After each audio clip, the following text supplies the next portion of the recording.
थे कि वांगशी का बेटा सर्वेंट ही वांग है, पर वो सभी से इस बात को छिपाने के लिए मान गए थे। वो शियाओ को अपना डिसिबल बनाना चाहते थे और उन्होंने उसे एक स्पीड सील दी थी। शियाओ ने एक चाल चली जिससे पूरे वांग कबीले के डिसिबल उसके खिलाफ हो गए थे। उन्हें लग रहा था कि शियाओ ने वांगशी के साथ कुछ गलत किया है, पर असलियत में ऐसा कुछ नहीं था। मोदाओ ने उनके हमले को रोक लिया। सोट क्यू भी वहाँ दिखाई दी थी, पर सभी के सामने ग्रेट एल्डर तियानजिन प्रकट हुए और उन्होंने शियाओ को अपने तियानशिन एकेडमी का डिसेबल बना लिया था। शियाओ ने उस सील की मदद से वांग फैमिली के उस डायमंड ब्रेसलेट को तोड़ दिया था। जल्दी होली वॉर शुरू होने वाली थी, इसीलिए एल्डर ने सभी डिसेबल को स्किल सिखाने के लिए हॉल में बुला लिया था। उन्होंने सभी को मॉडर्न और एशियन मेथड के बारे में बताया था और सभी अपने हिसाब से इनमें से किसी का भी चयन कर सकते थे। शियाओ ने एशियन मेथड चुने थे, पर थर्ड एल्डर इस बात से हैरान थे। वो कहते हैं कि लड़के, तुम्हारी बॉडी परफेक्शन लेवल तक पहुंच चुकी है और इस दुनिया का धर्म काफी गहराई में छिपा हुआ है, फिर भी तुम इन एशियन मेथड को क्यों चुन रहे हो? शियाओ कहता है कि मैंने 3 इमोर्टल एनर्जी की कल्टिवेशन की है, तो आखिर मैं आधे रास्ते पर आकर हार कैसे मान सकता हूँ? मुझे काफी ऊपर जाना है, इसीलिए मुझे इन एशियन मेथड की जरूरत है। फोर्थ एल्डर कहते हैं कि एशियन मेथड की विरासत अधूरी है, इसीलिए इन्हें समझना इतना आसान नहीं है। इसमें तुम्हें केओस के साथ अपने फाउंडेशन को फिर से रिबिल्ड करना होगा। शियाओ ने रेस्पेक्ट देते हुए कहता है कि मैं जानता हूँ कि आपको मेरी चिंता है, पर आप फिक्र ना करें, मैं अपनी फाउंडेशन को ब्रेक करके फिर से बिल्ड करूंगा।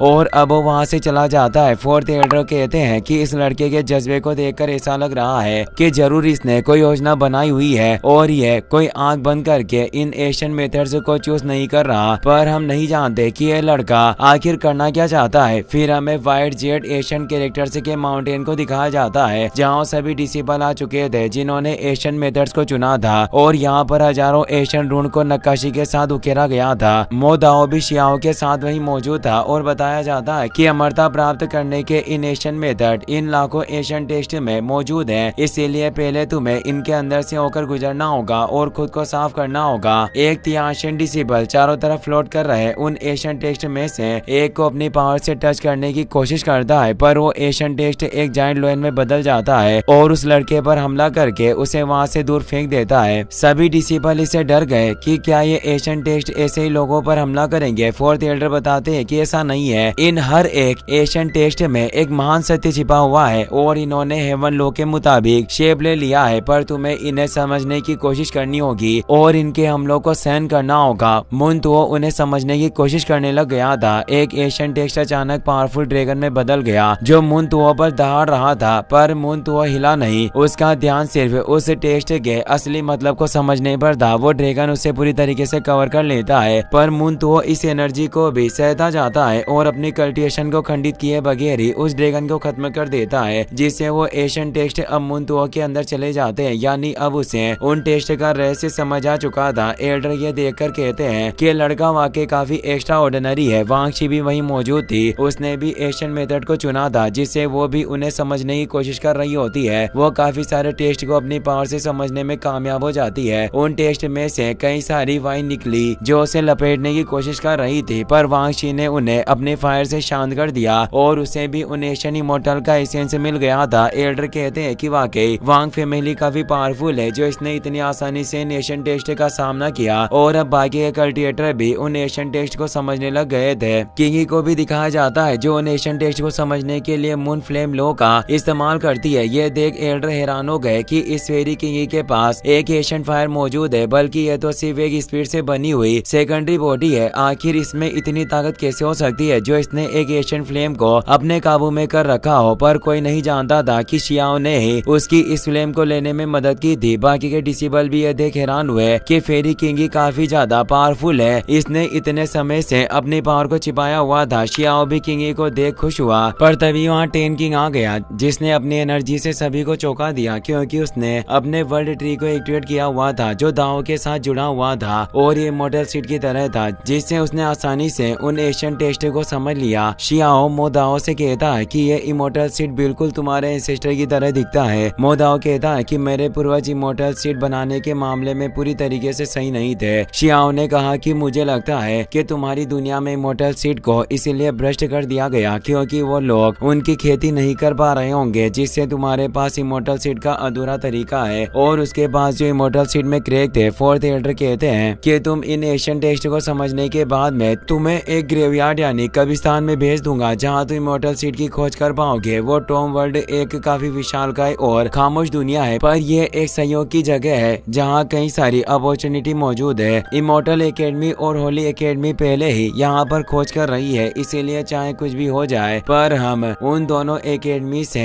पीछे नहीं रह सकते, इसीलिए हम तुम लोगों को अवसरों की तलाश में भेजने वाले हैं। जुआन कुन कहता है कि सीनियर एल्डर आपको इस तरह से दूसरों के मनोबल को ठेस नहीं पहुंचानी चाहिए। आखिर हम अपनी ताकत के साथ उन दूसरी एकेडमी से कैसे पीछे रह सकते हैं। फोर्थ एल्डर बोलते हैं कि क्या तुम जानते हो कि युआन किंग ने एक बार 2 एकेडमी में अध्ययन किया था। दुर्भाग्य से उसकी ताकत थोड़ी कम थी और वो सिर्फ एक आउटकास्ट डिसेबल था, पर फिर हमने उसे शरण दी और उसकी मदद की। डिसेबल हैरान हुए कि युआन किंग काफी पावरफुल है जबकि वो एक आउटकास्ट डिसेबल था। शियाओ को गुस्सा आता है कि वह युआन किंग कमीना है जो सिर्फ लोगों को धोखा देना जानता है। उसने मुझे तियानशिन एकेडमी में आने से रोका था और शियाओ उसे खत्म करना चाहता है। फोर्थ एल्डर अपनी पावर से वहाँ एक पोर्टल ओपन कर देते हैं जिससे वहाँ एक जायंट फर्नेस उतर कर आ जाती है। सभी उसे देख हैरान रह गए। ये एशियन इमॉर्टल एल्केमी फर्नेस थी जिसमें कई सारे एशियन इंग्रेडिएंट शामिल थे। फोर्थ एल्डर कहते हैं कि आज मैं तुम्हें एक अपॉर्चुनिटी दे रहा हूँ। इस इमॉर्टल बोन एलिक्सियर फर्नेस में कई सारी मेडिसिनल प्रॉपर्टीज हैं, यानी औषधीय गुण है। ये तुम्हें अपने फिजिकल बॉडी को रिफाइन करने में मदद कर सकता है, पर ये एलिक्सियर काफी लिमिटेड है, इसीलिए इसे सिर्फ ताकत के आधार पर ही प्राप्त किया जा सकता है, यानी जो काबिल होगा वही एलिक्सियर प्राप्त कर पाएगा। अब वो सभी डिसेबल तेजी से उस फर्नेस के अंदर जाने लगते हैं। अब हमें उस फर्नेस के अंदर की दुनिया का सीन दिखाया जाता है। ये फर्नेस सिर्फ दिखने में ही छोटी थी, पर इसके अंदर की दुनिया काफी खूबसूरत और विशालकाय थी। कई सारे डिसेबल एक जगह पर मौजूद होते हैं जहाँ एक पोर्टल ओपन हुआ जिससे किंगी वहाँ गई थी। उसे देख डिसेबल खुश हो गए और कहते हैं कि ग्रीन फेरी, हमने उम्मीद नहीं की थी कि आप इतनी ज्यादा स्ट्रॉन्ग होगी। हमें माफ करना अगर हमने पहले कभी आपको परेशान किया। खैर, अगर हम किसी तरह आपके काम आ सके तो आप हमें बता सकती हो। मुंतुओ भी वहाँ जाता है। वो किंगी से कहता है कि यहाँ काफी ज्यादा शोर है, इसीलिए तुम्हें मेरे साथ चलना चाहिए, पर तभी शियाओ भी वहाँ गया। वो आखिर उसे किसी दूसरे के साथ कैसे जाने दे सकता है। वो किंगी से बोलता है कि हमें साथ में चलना चाहिए, पर तभी शियाओ पर वहाँ एक हेलबर्ड से हमला होता है। शियाओ आसानी से पकड़कर उसे दूर फेंक देता है और कहता है कि यहाँ कौन है जो मुझसे पंगा लेना चाहता है और अपनी मौत को दावत दे रहा है। वो पेटिशनर सामने आ गया। शियाओ कहता है कि इस तरह के खूबसूरत पौधों को मैं किसी को छूने नहीं दे सकता। उस पेटिशनर का नाम जिनजे होता है जो गॉड रियल्म में था। वो कहता है कि मैंने तुम्हारी प्रतिष्ठा के बारे में काफी समय से सुना है, फिर भी तुमने आज तक मुझे चैलेंज नहीं किया। पर शियाओ कहता है कि मैं हर किसी से नहीं लड़ता, तुम्हारे लिए तो मेरा सर्वेंट ही काफी है। और अब मोदाओ तेजी से जिनजे को एक पावरफुल पंच मारता है। जिनजे उसका विरोध नहीं कर पाता और काफी दूर जाने लगा, जिससे उसके साथी उसे पकड़कर बचाते हैं। और अब जिनजे के सभी साथी मोदाओ को लड़ने के लिए तैयार हो जाते हैं। शियाओ मोदाओ को बोलता है कि ऐसा लग रहा है कि ये पहले से ही हमसे लड़ने की योजना बनाकर आए हैं। मोदाओ, तुम्हें इन लोगों को मेरे लिए मारना होगा। मोदाओ अपनी पावर को एक्टिवेट कर लेता है तो और लोग बोलते हैं कि तुम काफी ज्यादा बदमाशी कर रहे हो। मोदाओ एक नेदर वर्ल्ड का सुप्रीम बीइंग है जिसके पास 3 इमॉर्टल एनर्जी मौजूद है। आखिर मुझे समझ नहीं आ रहा कि तुम्हारे जैसा कमजोर प्राणी इस पावरफुल व्यक्ति को कैसे कंट्रोल कर सकता है। अगर तुम्हारी आत्मा को इसने लॉक किया है तो हम तुम्हारी मदद कर सकते हैं, तुम बस हमारी साइड आ जाओ। मोदाओ धीरे से मुस्कुराया। वो समझ चुका था कि कमीने लोग हैं जो लोगों को अपने साइड पर करने के लिए कुछ भी कर सकते हैं। और वो बोला कि मैं देखना चाहता हूँ कि तुम में आखिर कितनी पावर है। वो सभी डिसेबल अपनी पावरफुल बीस्ट बॉडी को एक्टिवेट करके उस पर हमला करने आते हैं। जिनजे कहता है कि अगर तुम मरना ही चाहते हो तो तुम्हारी इच्छा जल्दी पूरी होगी। पर मोदाओ बिल्कुल भी डरा हुआ नहीं था। वो अपने पास मौजूद इमॉर्टल सीड से फिनिक्स बर्ड को एक्टिवेट कर लेता है और उसके पंखों से निकली फ्लेम से ही उन सभी बिस्टे को एक लहर के साथ वहाँ से स्पेस में भेज देता है। मोदाओ कहता है कि आज तुम्हारा दिन बुरा था जो तुमने ऐसे व्यक्ति के साथ खिलवाड़ किया जो किसी को नहीं बख्शता। और वो स्पेस में भी उनसे लड़ने चला जाता है। तभी वहाँ मुनतुओ, बियान्यू, जुआन कुन और 10 इमॉर्टल किंग के साथ आ जाता है। मुनतुओ शियाओ को बोलता है कि तुमने सिर्फ अभी हाल ही में एकेडमी में प्रेस किया है, पर तुम्हारी पावर काफी ज्यादा है। मैं देखना चाहता हूँ कि आखिर तुम कितने काबिल हो। शियाओ कहता है कि तुमने मुझे घेर लिया